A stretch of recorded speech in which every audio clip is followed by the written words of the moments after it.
Մարզկենտրոնի համար բոլոր կարևոր իրադարձություններով Վանաձորյան օրերն է եթերում, բարև ձեզ։ Վանաձորի քաղաքապետարանի հերթական աշխատանքային խորհրդակցության առանցքային թեմաներից էր այգիների բարեկարգումը։ Քաղաքապետն այս անգամ ոչ թե զգուշացրեց, այլ վերջնական կարգադրությամբ հանդես եկավ։ Տրվող հանձնարարականներն ինչպես սովորականի, այնպես էլ եզակիների շարքից էին։ Վանաձորն արդեն սկսում է պատրաստվել ամանորին։ Թե ինչ է նախատեսվում կներկայացնենք ոչ այս թողարկմանը, սակայն մոտավոր ուրվագիծը քաղաքապետի հանձնարարականից պարզ է։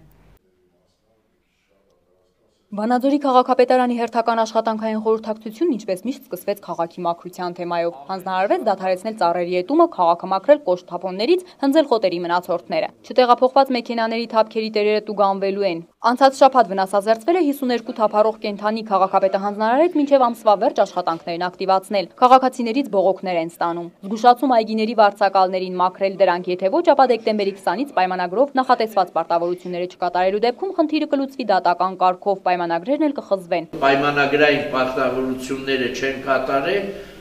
պայմանագրերը խզել։ Եթե անհամաձայնություն կա քաղաքապետարանի եւ վարձակալողի միջեւ, դատական կարգով հետ վերցնել, նոր մրցույթ հայտարարել եւ հետեւողական ձևով այգիներն ու պուրակները կարգավորել։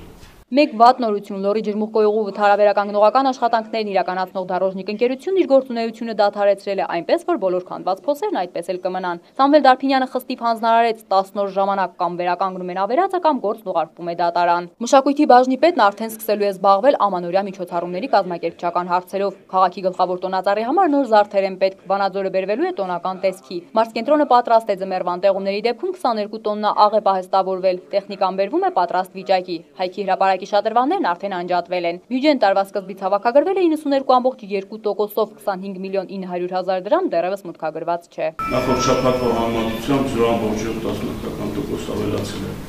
որից սեփական եկամուտները կատարվում են 79.6%-ով, նախորդ շաբաթվա համեմատությամբ 1%-ով ավելացել է։ Հողի 86.3%-ով է կատարվում, մնացել է նույնը նախորդ շաբաթվա ցուցանիշը, գույքահարկը 88.7%-ով է կատարվում, 1.2% ավելացել է։ Քաղաքի էպիդեմիկ վիճակը կայուն է եղել, գրանցվել է բոտուլիզմի 1 դեպք, որի հետևանքով տուժածները տեղափոխվել են Երևան։ Նոյեմբեր ամսին ծնվել է 142 երեխա, 114 մարդ մահացել է, 47 զույգ ամուսնացել է, 31-ն ամուսնալուծվել։ Քրեական վիճակն ընդհանուր առմամբ հանգիստ է եղել։ Վիճաբանության 3 դեպք է գրանցվել, որոնց ժամանակ հասցվել են մարմնական վնասվածքներ, 1 ճանապարհատրանսպորտային պատահար կրկին մարմնական վնասվածքներով, ինչպես նաև ավտոառևանգում։ Հերմինե Զարմանյան, Վանաձորյան օրեր։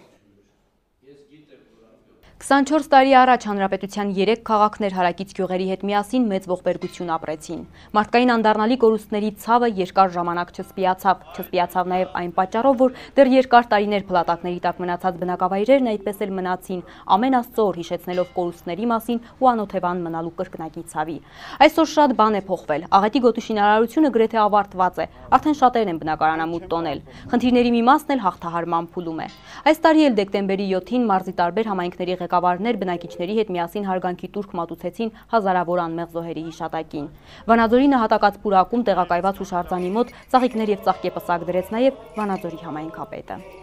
Թափառող կենդանիների վնասազերծումը համայնքի համար կարևոր խնդիր է, հատկապես շների թվի աճը բնակիչներին հաճախ է անհանգստություն պատճառում։ Սոված եւ գազազած կենդանիները վտանգավոր են, երբեմն կծում են մարդկանց, իսկ եթե չեն էլ կծում, հիվանդություններ հաստատ տարածում են։ Գիշերներն էլ աղմուկից քնել չի լինում։ Վանաձորի կոմունալ տնտեսության եւ բարեկարգման բաժնի ամենօրյա աշխատանքների թվում թափառող կենդանիների վնասազերծումը կարևոր տեղ է զբաղեցնում։ Թափառող կենդանիների վնասազերծման աշխատանքները շարունակվում են, սակայն դրանք շարունակվում են բնակիչներին անհանգստություն պատճառել։ Եթե քաղաքի կենտրոնում շուն կամ կատու գրեթե չի հանդիպում, ապա ծայրամասերում որքան ուզես։ Վնասազերծման աշխատանքներն էլ ցերեկային ժամերին իրականացնել չի թույլատրվում։ Վտանգավոր է։ Դրանք ուշ գիշերն են արվում, իսկ այդ ժամերին շներն իրենց թաքստոցներում հանգիստ քնած են։ Ամեն դեպքում տարվա սկզբից մինչ դեկտեմբեր ամիսը վնասազերծվել է 2127 թափառող կենդանի։ Աշխատանքներն իրականացնելու համար բյուջեից հատկացվել է մոտ 4 միլիոն դրամ, սակայն դա բավարար չի եղել։ Քանի որ կենդանիները լիովին վերացված չեն, եւս բյուջեում նախատեսվածը 20%, այսինքն 800,000 դրամ հավելյալ գումար կենդանիների վերահսկման համար։ Վնասազերծման աշխատանքներն իրականացնում է Երվանդ Մելքոնյան ընկերությունը, աշխատանքները հիմնականում կատարվում են գարնանը, ամռանն ու աշնանը, կենդանիներն այդ շրջանում առավել ագրեսիվ են լինում, ինչպես նաև բազմանում են այդ շրջանում։ Բնակիչների կողմից ունենք նաև բողոքներ, նաև դա ոչ միայն բողոքների հիման վրա, այլ նաև տպաբերական աշխատանքը, որը կատարվում է մեր կողմից։ Միշա Ազարյանը ևս հաստատում է, որ թափառող կենդանիները բնակիչներին անհանգստացնում են հիմնականում ծայրամասերում, բողոքներն էլ այդ հատվածներից են, ուստի ուշադրությունը կենտրոնացրել են ծայրամասերի վրա, ձմեռն արդեն սկսվել է, իսկ այս սեզոնին թափառող կենդանիները սոված են լինում, այնպես որ մարդկանց կծելու հավանականությունը մեծանում է, բնակիչներին զգուշանալ է պետք, կոմունալին ակտիվացնել աշխատանքները, սա նաև քաղաքապետի խիստ հանձնարարականն է։ Հերմինե Զարմանյան, Արտակ Բրուտյան, Վանաձորյան օրեր։ Անցած թողարկման ընթացքում խոսել էինք դիտահորերի սպասարկման աշխատանքներից ու բաց դիտահորերի խնդրից, առանձնացնելով որոշներ, որոնք առավել վտանգավոր են։ Քաղաքապետը խնդրին տեղյակ դառնալուն պես անմիջապես հանձնարարեց այն անհապաղ կարգավորել։ Նույն օրը կոմունալի պետն ու ջրմուղի ներկայացուցիչն անձամբ եղան տեղում, ուսումնասիրեցին իրավիճակը։ Դիտահորն արդեն նորոգվում է, կլուծվի ոչ միայն ջրի արտահոսքի խնդիրն, այլև դիտահորը կափարիչ կունենա։ Վանաձորի ֆուտզալի առաջնությունն արդեն ավարտված է, հաղթողները հայտնի են։ Ինչ մթնոլորտում են անցել խաղերը, ովքեր են մասնակցել։ Մեկ շաբաթ շարունակ հետևել ենք խաղերին, ներկայացրել սկիզբը, կիսաեզրափակիչն ու եզրափակիչը խաղացողների ցուցաբերած ակտիվությունն ու գոլային հնարքները։ Առաջնության ընթացքն ու մրցանակաբաշխությունը տեսանյութում։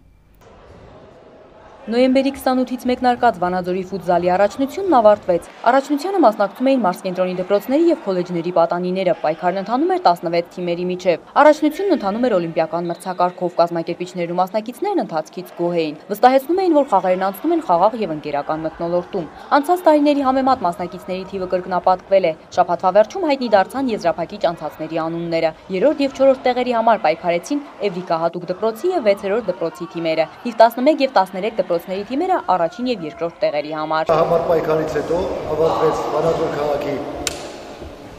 2012 թվականի ֆուտզալի առաջնությունը։ Ես նախ շնորհավորում եմ բոլոր հաղթողների և մրցանակակիրներին։ Ուզում եմ իմ շնորհակալությունը հայտնել ֆիզկուլտուրայի ուսուցիչներին, որ այսպիսի լավ թիմեր են նախապատրաստել այս մրցաշարի համար։ Առաջին տեղի համար պայքարում համար դիմադրությունից հետո հետզհետե թիվ 11 դպրոցն իր դիրքերը զիջեց, արդյունքում հաղթեց թիվ 13 ավագ դպրոցը, մրցակցին թողնելով երկրորդ պատվավոր տեղում։ Կազմակերպված այս մրցաշարերը բասկետբոլ, վոլեյբոլ, ֆուտզալ անցան շատ բարձր մակարդակով, առանց որևէ լուրջ պատահարների եւ շնորհակալություն եմ ուզում հայտնել դպրոցի տնօրեններին, ֆիզկուլտուրայի ուսուցիչներին, իրոք շատ լավ թիմեր էին պատրաստել մրցաշարին մասնակցելու համար։ Մենք ի վերջո մեր չարչարանքին հասրենք իր նպատակին։ Գրավականը նրանում է, որ